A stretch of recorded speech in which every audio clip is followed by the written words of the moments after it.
Bonjour à toutes et à tous, bienvenue dans Parlez-vous cinéma, l'émission du Festival international du film d'Amiens. Aujourd'hui, nous recevons les actrices Nathalie Richard et Sandra Parfait. Nathalie, Sandra, bonjour. Bonjour. Alors cette année, vous êtes invitée au FIFAM pour Conan, le nouveau film de Bertrand Mandico, dans notre catégorie coup de cœur.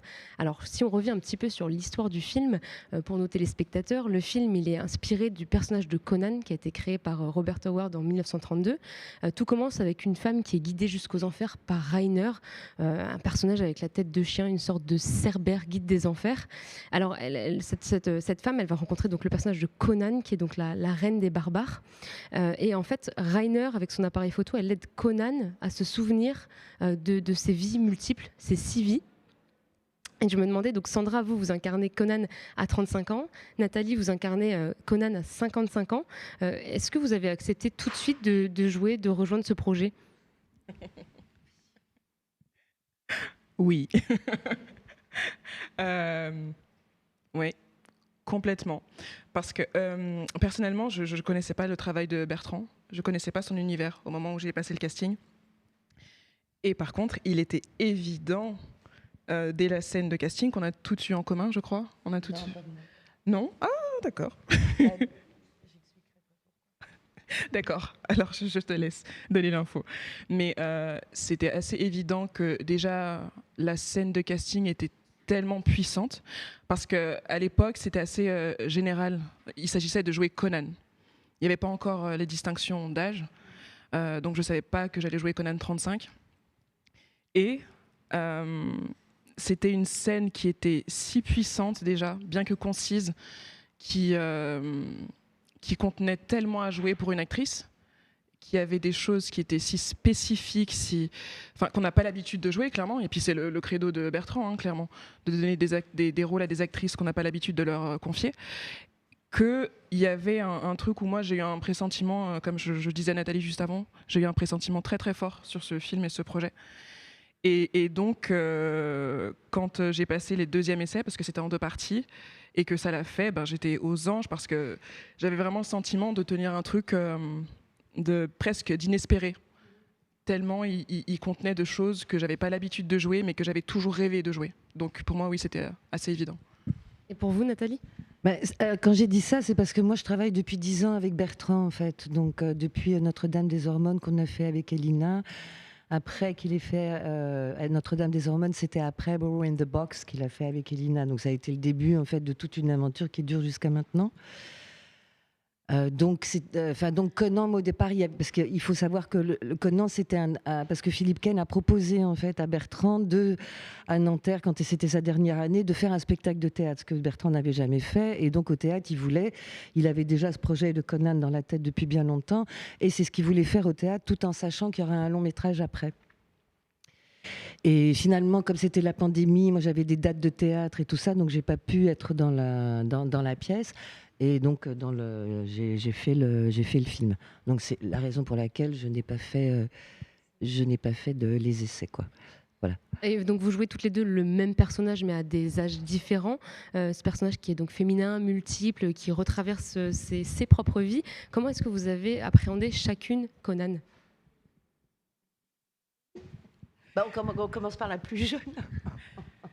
Comment j'ai appréhendé le personnage ? Ce qui est très drôle avec justement la notion d'appréhension du personnage, c'est que c'est une fois les premiers visionnages faits que j'ai réalisé à quel point je ressemblais à Conan 35.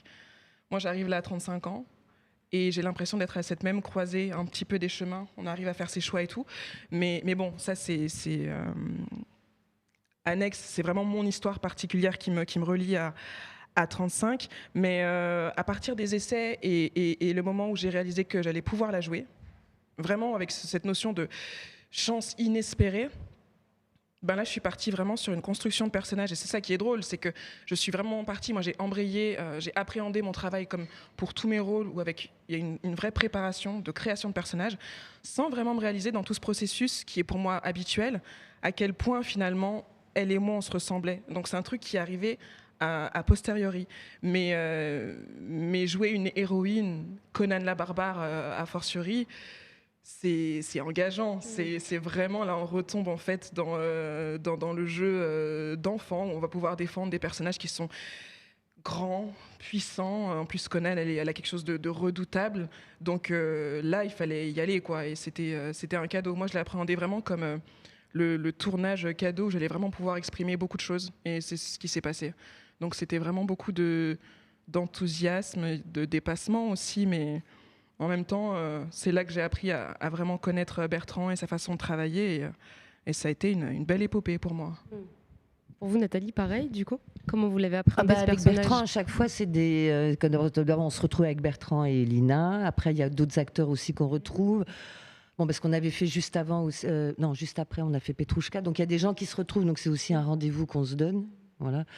Et puis, alors, la dernière Conan, elle est fatiguée, elle n'en peut plus de toute cette barbarie. Elle décide finalement de partir, mais quand même en utilisant un dernier zeste de barbarie, mais bon, c'est-à-dire de pouvoir vivre comme un virus parmi les autres, donc de se faire manger, donc de pervertir, et à savoir s'ils veulent de l'argent, ils ont qu'à payer pour, en tous les cas manger pour. Donc je trouvais ça quand même très drôle, parce qu'il y avait toute la construction d'un autre corps que moi, enfin bon. Donc voilà. Et après, avec Bertrand, ben, on part... Enfin moi, je pars à chaque fois à l'aventure... avec lui, quoi, parce qu'à chaque fois, c'est des personnages différents, des handicaps physiques différents aussi. Enfin bon, c'est quand même très sportif, très physique, mais c'est ce qui est bien aussi dans le travail qu'on fait avec lui. Et puis aussi, il avait l'idée, parce que Conan, au départ, c'est un personnage masculin. Hein, donc voilà, donc pour lui, son idée, c'était d'être vraiment avec des femmes. Et je trouvais ça vachement beau aussi dans le scénario, qui est... parce qu'en fait, on ne se ressemble pas du tout les unes les autres, mais ce que je trouvais formidable, c'est qu'à aucun moment donné, on se pose la question d'une métamorphose réaliste. Et il y a vraiment ce changement de temps, d'époque, de gens, mais que cette chose qui perdure de la vengeance ou de l'amour, traverse les corps. Là, il faut dire aussi qu'on retrouve un truc après qu'on a fait avec Bertrand, mais aussi... parce que là, tout d'un coup, je pense, mais aussi, parce qu'on a fait un autre truc après, oui. Où pour une émission de télé qui passera sur Arte. Voilà, France 2. Ah non, merde, France 2, je suis con. Et donc voilà, mais donc on mélange des fois, il y a des trucs de langue après, parce qu'on a fait autre chose. Et là, il y a aussi la particularité de la scène avec Elina, c'est qu'elle parle anglais. Comme c'est New York, et elle parle anglais. Bon, justement, au début, Conan, c'était censé être un projet de théâtre, c'est ce que vous disiez. C'était un projet de théâtre qui avait, après, comme une immense appendice, le film. Mais le départ, en fait, de comment le film s'est mis à vraiment germer, c'est parce que c'était le projet de théâtre au départ. Aux Amandiers. Et je me demandais, justement, je trouve que dans le film, il reste quand même beaucoup de ce côté théâtral. Comment vous avez joué avec cette théâtralité ? Comment dire, il y a un autre film qui existe, parce qu'il y a 2 appendices, enfin même 3, il y en aura un 3e de Conan, donc Nous les barbares, qui sont 4 plans séquences avec certaines des actrices du film, enfin, et aussi Christophe Beer qui fait une femme, hein, donc c'est pour ça que je dis ça, qui sont 4 plans séquences de 10 minutes, c'est une sorte de variation, une mise en abîme sur l'actrice. Et après, il y a Rainer aussi, où Sandra est là, et qui sort, et qui est vraiment filmé parce que comme il y a eu la pandémie, ils n'ont pas pu jouer, et vraiment qui est filmé sur... ça sort de la scène de théâtre, quoi. Après, la théâtralité, je dirais qu'il y en a à des moments, mais elle utilise le propos. Enfin, ça sert le propos plutôt. Après, j'ai pas l'impression. On est vraiment dans un truc de cinéma. Non, c'est ça. C'est un film. Là, on est vraiment sur du film et il y a baroque. C'est baroque. C'est comme il y a des choses qui peuvent même faire penser parce que tous les artifices sont faits. Il y a aucun artifice post-production. Tout est fait sur le plateau. Donc, je dis pas parce que quand vous allez aller voir le film, mais disons qu'il y a une sorte de baroque, de grandeur, des mesures aussi qui va quand même avec la figure de Conan et du chien des enfers et qu'on traverse le Styx et on retourne sur ses souvenirs et sur la barbarie. Donc, il y a effectivement une démesure, je dirais, plutôt qu'une théâtralité. Après, oui, nous on a répété aussi avec mes artistes là. Mais il faut, parce qu'il y a... C'est-à-dire que pour y faire croire, il faut effectivement avoir une certaine théâtralité pour que tout d'un coup on pense que ce soit vrai. sinon on n'est pas dans une discussion de café, quoi. Donc les trucs d'amour, de mort, etc. passent par, elles sont poétisées, elles sont magnifiées aussi, transcendées quelque part. Vous voulez ajouter quelque chose, Sandra ? Non, mais à tout moment, en fait, justement, Bertrand nous disait de nous éloigner de la notion de théâtre et de théâtralité.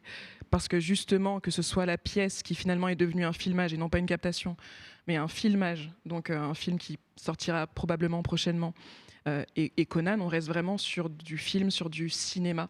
Il y a des choses évidemment qui ont été, qui faisaient des ponts entre les différents projets, mais toujours en gardant l'idée dans la tête qu'on était vraiment en train de tourner des films et de façon en plus très indépendante les uns des autres. Et c'était très intéressant d'ailleurs. C'est comme si aussi sur Conan, le long, il y avait des vestiges aussi. On a ramené des morceaux de scénos. Donc il y a des costumes qui ont été réinventés, il y a les montagnes, enfin les grandes tenues. Il y a tout un tas de décors qui ont été transposés de la scène des Amandiers au studio ensuite, à l'ancienne sidérurgie au Luxembourg qui fait, pour la visiter, il faut au moins une heure et demie. Quoi. C'est ce que disait Bertrand, il faut un petit moment. Ouais. Mais ouais. Bah justement, c'est drôle, ça m'a fait penser, on parlait donc de théâtralité et de cinéma, et ça m'a fait penser au Orphée de Jean Cocteau. Par moment, il y a vraiment ce côté avec les décors factices, le noir et blanc, et aussi la fumée. Et moi, j'ai eu cette sensation d'un entre-deux complètement assumé, où on dit, voilà, c'est le cinéma, et vous le savez. Et en même temps, allez-y, il faut y croire, en fait, il faut rentrer dedans, il faut rêver. Est-ce que vous avez aussi cette sensation face à ce film ? Oui, puis on passe à travers les âges et les époques comme ça, quoi. C'est comme passer à travers le mur. Mais il y a aussi Bertrand, comme il a filmé beaucoup, enfin il a filmé quasiment qu'avec la grue, parce que c'était quand même des conditions de tournage assez complexes. Et donc une de ses inspirations, c'était Lola Montes aussi, d'Ophuls. Donc c'est l'histoire d'une femme qui travaille dans un cirque et elle revoit toute sa vie, toutes ses... Donc ça raconte aussi tout ce cinéma, en fait. Mais théâtralité, je sais pas, mais quand on revoit... Bon, après, Murnau, mais il y a des choses quand même, puisqu'il y a quand même des choses assez faustiennes dans le film. Mais quand vous revoyez Le Dernier Homme, tout le début, c'est... Enfin, je veux dire que tout un pan du cinéma muet ou de gens qui ont fait du cinéma muet, mais en général, ils ont fait du théâtre aussi, considéraient aussi l'espace scénique d'une certaine façon, qui après se sont mis au parlant et tout ça. Et donc, il y avait aussi des choses, c'est-à-dire de l'importance de l'image, comme il n'y avait pas forcément, tout n'était pas sur la parole ou de ce qu'on pouvait entendre, c'est vrai qu'il fallait que l'image transporte... tout un imaginaire et un univers. Donc il y avait sûrement une invention qu'il n'y a pas forcément tous les jours aujourd'hui.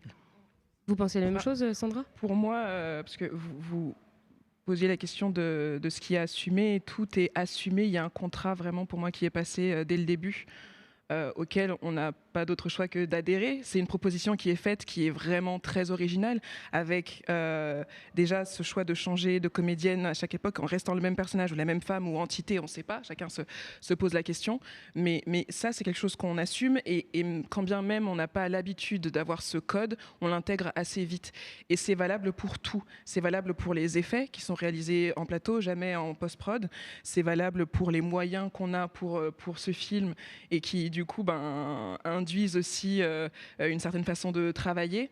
Et tout est assumé. Donc, je pense qu'on soit cinéphile ou pas, c'est quelque chose qu'on repère tout de suite, qu'on accepte ou pas. J'ai l'impression que la plupart du temps, on accepte volontiers. Mais oui, on est sur quelque chose de vraiment cette notion de tout assumer. C'est la façon de travailler de Bertrand et qui nous fait vraiment rentrer dans l'histoire sans s'arrêter aux détails, en fait. C'est ça. Aller pour moi à l'essentiel, on ne s'arrête pas aux détails, on fait abstraction justement de ce qu'on a l'habitude de voir et ouais, tout assumer. Vous parliez justement du tournage avec la grue, avec les décors qui ont été transportés de Paris au Luxembourg. Je me demandais, parce que le film a été tourné donc en pellicule, je me demandais comment ça s'est passé, le tournage et la mise en scène. Est-ce que c'est différent complètement du numérique ? Comment ça se passe ? Bertrand, il tourne toujours en pellicule, de toute façon. Donc... Et ce qui change, c'est que d'abord, on n'a pas non plus un nombre de prises faramineuses.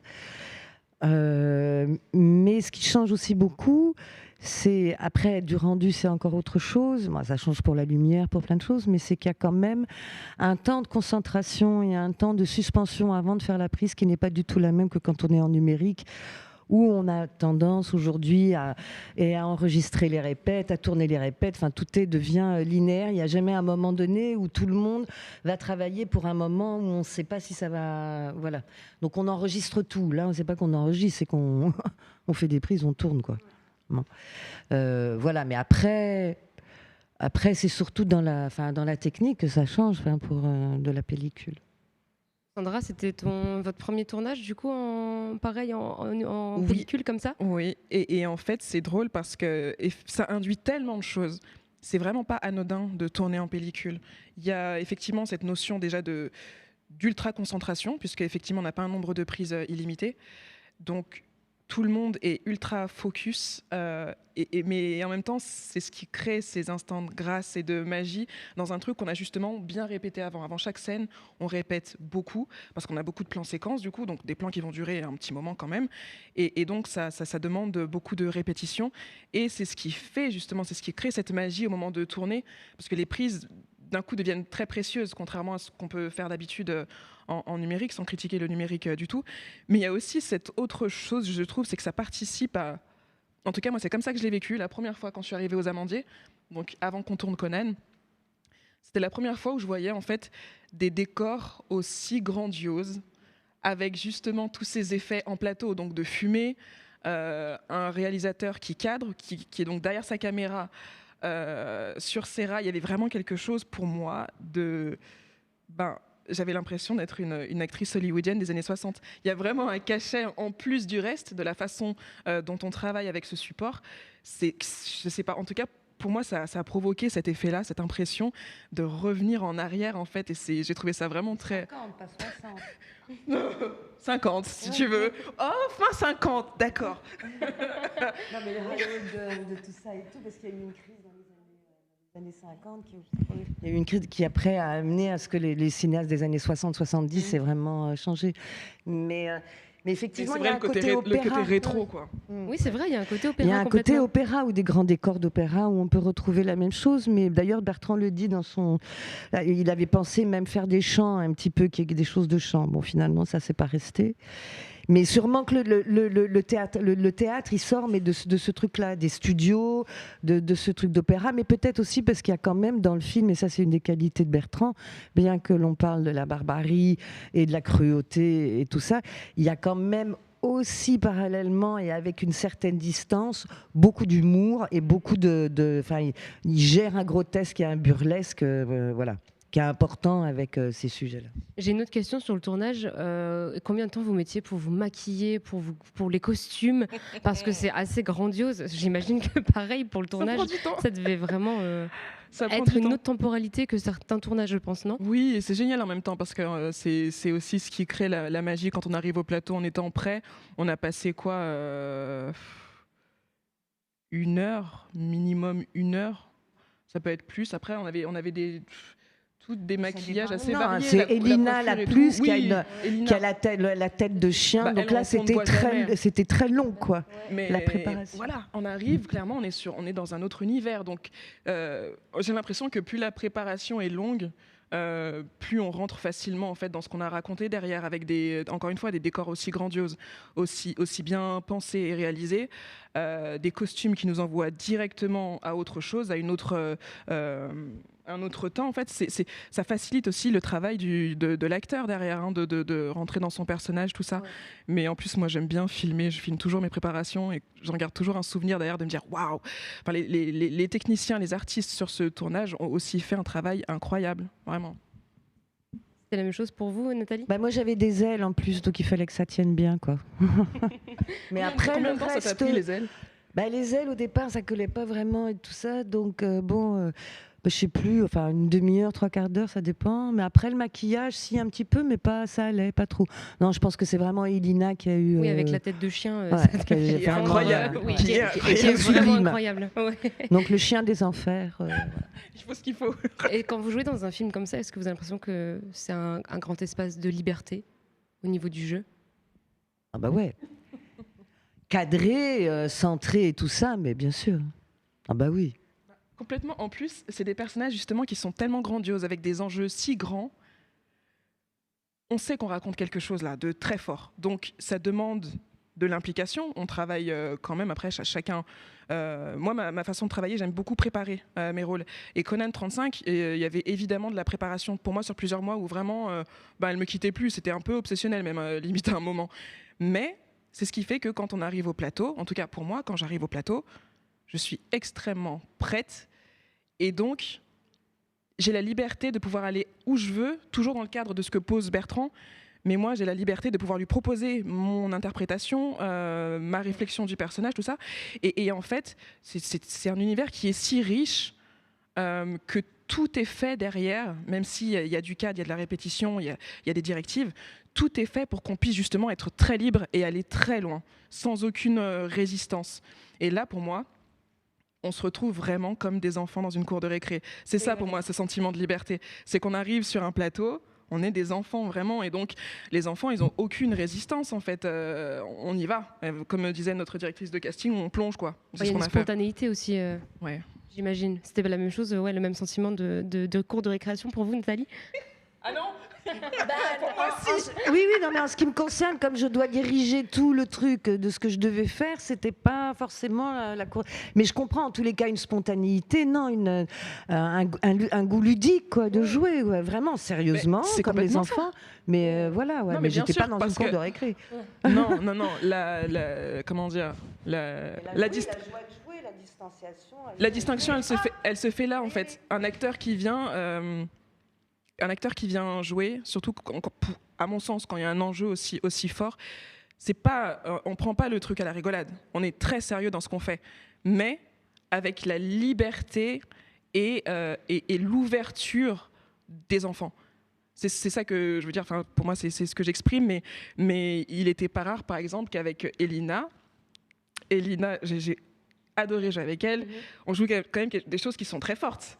Je ne vais pas spoiler, mais enfin, on fait des choses dedans. Moi, quand j'ai lu le scénario, j'ai dit comment ça, je vais faire cette chose-là? Je ne vais pas spoiler. Mais en fait, ça, c'est l'adulte qui réfléchit comme ça.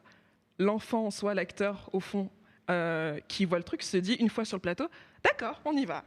Et on y va vraiment. Pour moi, c'est ça, en fait, cette notion-là de liberté. On y va dans une proposition encore qui est très forte, qui n'est pas commune. Et donc, ça implique ce lâcher-prise. Pour moi, c'est ça se résume à ça, se lâcher prise. Et à la fin des prises, des fois, avec Elina, on venait de jouer des choses très sérieuses, mais à certains moments, on pouvait éclater de rire aussi face à la chose qu'on venait de jouer. Mais faut voir le film pour ça. On spoil pas alors. Non, on va pas spoiler. Bertrand Mandico, il résume pas mal le film en disant que ça porte sur la vieillesse qui tue sa propre jeunesse. Est-ce que vous êtes d'accord avec ça? Comme c'est la plus ancienne, enfin celle... La génération d'après qui tue la jeunesse, et pour Bertrand, c'est de tuer sa jeunesse, c'est un crime, c'est une trahison. Donc voilà, que la chose la plus barbare serait ça. Alors c'est sûr que mais parce qu'on pourrait oublier ses idéaux, on pourrait oublier plein de choses, quoi. Donc c'est plutôt de cet oubli aussi qui peut amener à une barbarie, c'est-à-dire de ne plus se souvenir, par exemple. Mais oui, voilà, j'ai dit ce que je voulais dire. Sandra? Pour moi, la barbarie, elle se situe ailleurs dans le film. Mais moi, à mon sens, c'est dans l'évolution justement de Conan, de ce qu'elle est. Moi, je vois la barbarie dans le fait de tuer l'amour, en fait, de tuer l'amour qu'on a pour soi et donc de l'amour qu'on a pour l'autre, pour les autres. Et c'est quelque chose qu'elle doit traverser, ça, Conan. Et pour moi, la barbarie, c'est la violence qui est induite du manque d'amour, qu'on réalise peut-être pas toujours sur l'instant, que des fois, justement, comme Conan, on réalise à la fin de sa vie. Mais pour moi, c'est là qu'elle se situe et elle se voit, à mon sens, très bien dans le film. Oui, non, mais parce qu'il y a un truc, c'est qu'en fait, c'est celle de la génération d'après qui tue la jeune sans plus se souvenir de sa jeunesse. C'est ça, quoi, l'histoire. Donc, si vous vous souvenez pas de ce que... Et tout le film de celle qui est même après la dernière Conan de 55 ans, qui est celle qui a en fait 75 ou 80, elle ne se souvient, elle revisite absolument tous les actes et toutes les femmes qu'elle a été aux enfers. J'ai une dernière question. C'est quoi vos projets après ce film? Chacune, ensemble ou pas? Qu'on a fait entre-temps? Entre-temps ou tous ceux qui vont sortir les années à venir, si vous avez le droit si vous avez le droit d'en parler, bien sûr. Moi, j'ai plusieurs choses qui sont sorties là, et c'est drôle parce que tout sort en même temps. Mais là, il y a Lupin qui vient de sortir. J'ai un rôle très sympathique dessus. Il y a Sambre qui est sorti cette semaine, qui est vraiment une série engagée superbe, réalisée par Jean-Xavier Delestrade pour France 2. Et on part sur les 30 années de traque du violeur de la Sambre qui a donc réellement existé. Et ouais, c'est chargé, c'est très très beau, très puissant. Et l'année prochaine, j'ai un très beau film de requin qui sort pour une plateforme. Et ensuite, c'est des surprises, c'est que des surprises. Moi, j'aime bien parce qu'en ce moment, j'ai beaucoup de bonnes surprises. Il y a un très beau film qui sort aussi le 29 novembre prochain. Conan la Barbare. Et, oui, Et vous, Nathalie? Moi, j'ai tourné dans une série faite par Oded Raskin, qui est un réalisateur israélien. Ça va être franco-anglais. Et ça s'appelle Paris Has Fallen. Et sinon, avec Bertrand, on a tourné là, avec Elina et Paola Luna qui jouent en fait dans After Blue, parce que Bertrand a une carte blanche à la Cinémathèque de Francfort. Et il donne une masterclass, ils lui ont proposé de faire un film, et c'est aussi à Francfort, c'est là où il y a un des lieux des archives de Fassbinder. Et donc on a fait une variation sur l'année des 13 lunes. Voilà, donc ça c'est à venir. Et ensuite il y a parce qu'il y a des appendices de Conan, donc nous les barbares et Rainer, plus ce qu'on avait tourné aussi c'était Le Carnot qui avait demandé à Bertrand pour le 72e anniversaire. Et de ce qu'on a tourné, on fait une émission pirate, France 2, pour présenter ces films. Donc c'est très humoristique, alors dans un autre genre.